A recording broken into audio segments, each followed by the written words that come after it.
হ্যাঁ, এটার মানে কি যে রিশফা আমাকে মারার জন্য এত কিছু করছে, সে আবার আমাকে বাঁচাতে চাই? তুই ইয়ার কি করছিস আমার সাথে? আবির বলল, আমি ইয়ার কি করছি না, এখান থেকে পালানোর চিন্তা মাথা থেকে ঝেড়ে ফেল। তুই এখন রিশফাদের বাসায় ফিরে যাবি, বাকিটা না হয় রিশফার মুখ থেকেই শুনবি। রিশফা তোর জন্য অপেক্ষা করছে। এই বলে আবির ধীরে ধীরে অদৃশ্য হয়ে গেল। আমি ডাকতে লাগলাম, আবির শোন আমার কথা, রিশফা আমাকে কেন বাঁচাতে চাই? উত্তর দিয়ে যা শালা, অন্তত তোর কাটা মাথা তো নিয়ে যা, এটা এখানে পড়ে থাকবে নাকি? কিন্তু আবির চলে গেল। তাকিয়ে দেখলাম না সেখানে কোনো মাথা আছে আর না কোনো পচা মৃতদেহ। আমি গভীর চিন্তায় পড়ে গেলাম, কি করব এখন? আবিরের কথা মতো রিশফাদের বাসায় ফিরে যাব নাকি এখান থেকে পালিয়ে যাওয়ার চেষ্টা করব? মাথাটা আমার এলোমেলো হয়ে যাচ্ছে। অবশেষে ঠিক করলাম, এতদূর যেহেতু এসেই গেছি তাহলে এটা শেষ দেখে যাই। আমি রিশফাদের বাসায় ফিরে যাওয়ার জন্য মন স্থির করলাম। বিল্ডিং এর সামনে দাঁড়িয়ে আছি, ভিতরে যেতে মন ছাই দিচ্ছে না। বারবার মনে হচ্ছে এটা হয়তো রিশফার কোনো ফাঁদ হতে পারে আমাকে বাসায় নেওয়ার। আবার মনে হচ্ছে রিশফাকে একবার বিশ্বাস করেই দেখি। ভাবতে ভাবতে বাসায় ঢুকে পড়লাম। রিশফা কোনো জীবিত মানুষ না, এটা ভাবতেই ভিতরটা মোচড় দিয়ে উঠলো। এসে যেহেতু পড়েছি, এখন আর ভয় পেয়ে লাভ কি? আগের চেয়ে অন্যরকম লাগছে বাসাটা। সিঁড়ি দিয়ে উপরে ওঠার সময় হঠাৎ চিৎকার চেঁচামেচির শব্দ ভেসে আসলো। কেউ খুব কাকুতি মিনতি করছে, ছেড়ে দাও আমাকে, আমার অনেক কষ্ট হচ্ছে, ছেড়ে দাও। আমি নিজের মনকে সান্ত্বনা দিলাম, এসব তো স্বাভাবিক। আমি এখানে দাওয়াত খেতে আসিনি যে আমাকে ফুলের মালা দিয়ে বরণ করবে। মৃত মানুষের বাসায় এসেছি। নিজেকে যতটা পারি শান্ত রাখার চেষ্টা করলাম। সোজা গিয়ে দরজায় কলিং বেল দিলাম। আজকে আর দরজা আপনি আপনি খুলছে না। কয়েকবার টোকা দিলাম কিন্তু কোনো সারা শব্দ নেই। একটু বিরক্ত হলাম। আবির বলল, রিশফা আমার জন্য অপেক্ষা করছে। তাহলে সে কোথায়? দরজা খুলছে না কেন? হঠাৎ উপর থেকে কারো পায়ের শব্দ ভেসে আসলো। কেউ এদিক ওদিক ছোটাছুটি করছে, তার মানে ছাদে কেউ আছে। আমি আস্তে আস্তে ছাদের দিকে উঠতে লাগলাম। ছাদে গিয়ে চারিদিকে চোখ বুলিয়ে কাউকে দেখতে পেলাম না। হঠাৎ আমার কানের কাছে কেউ ফিসফিস করে বলল, মরার জন্য চলে এসেছিস? আমি সাথে সাথে পিছনে তাকালাম, কেউ নেই সেখানে। তাহলে কি রিশফা আমাকে ফাঁদে ফেললো? সামনে তাকিয়ে দেখলাম রিশফা খোলা চুলে নীল চোখ নিয়ে ঠিক আমার মুখের সামনেই। আমি হঠাৎ এভাবে রিশফাকে দেখে চমকে গিয়ে ঢপাস করে পড়ে গেলাম। রিশফা তার সুজলো দাঁত বের করে ভয়ঙ্কর একটা হাসি দিল।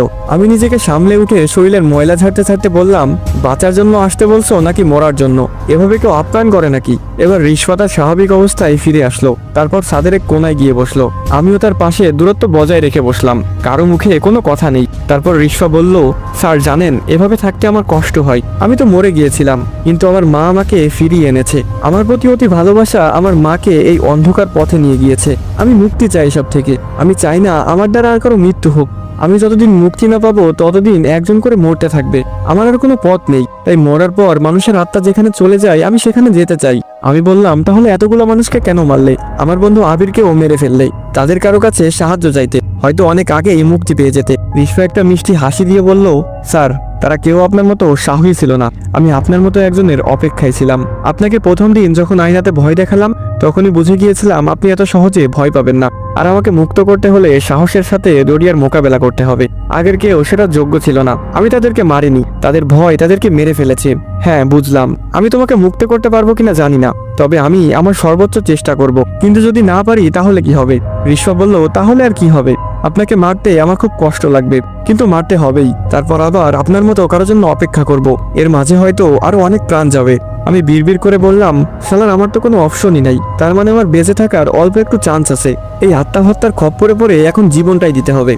রিশফা বলল, সত্যিই আপনার কোনো অপশন নেই। কি করতে হবে সেটা আপনার বন্ধু আপনাকে বুঝিয়ে দিয়েছে নিশ্চয়ই। অমাবস্যা আসতে আর মাত্র 2 দিন। এই 2 দিন আপনি এখানে থাকবেন আমার বন্দী হয়ে। কেউ যেন বুঝতে না পারে আপনি ইচ্ছা করেই বন্দী হয়ে আছেন। এমনকি আমার মাও যেন এসব না জানে। সে জানলে এটা হতে দিবে না, কারণ আমাকে দ্বিতীয়বার হারাতে চায় না সে। আমি বললাম, যথা আজ্ঞা মহারানী। আচ্ছা তুমি যে ডোরিয়ার উদ্দেশ্যে বলি দাও, সেটা কি এক ঘায়ে গর্দান আলাদা করে ফেলো? আমি যদি ব্যর্থ হই তাহলে তো আমার সাথেও এমনটাই করবে, তাই না?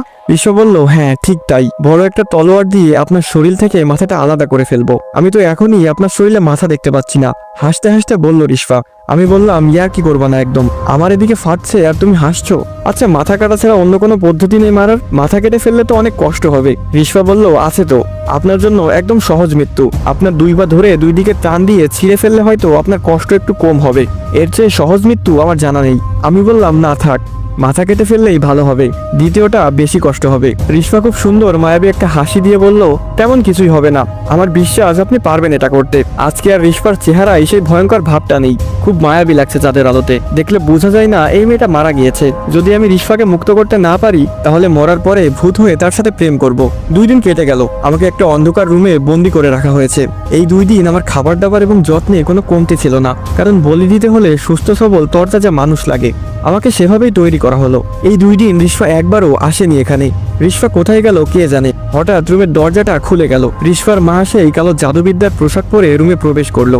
আমাকে বলল, চলো তোমার জন্য একটা সারপ্রাইজ আছে। আমি মনে মনে বললাম, আপনি যে কি সারপ্রাইজের জন্য আমাকে নিয়ে যাচ্ছেন সেটা আমি ভালো করেই জানি, কিন্তু সারপ্রাইজ পাওয়ার আগে আমাকে বাথরুমে গিয়ে আয়নাটা ভেঙে তার টুকরো সাথে নিতে হবে। রিশপা হয়তো সেখানে অপেক্ষা করছে। আমি পেটে হাত দিয়ে কুজু হয়ে বললাম, আন্টি আমার একটু যেতে হবে, খুব চাপ দিয়েছে। এই অবস্থায় সারপ্রাইজ খুব একটা ভালো হবে না। আন্টি হাসি দিয়ে বলল, যাও যাও, তাড়াতাড়ি পেট পরিষ্কার করে আসো, আমি কিছুক্ষণ পর আসছি। আমি পেটে চাপ দিয়ে দৌড় দিলাম ওয়াশরুমের দিকে। এমন অভিনয় করলাম যেন আর একটু হলে আমার কাপড় খারাপ হয়ে যেত।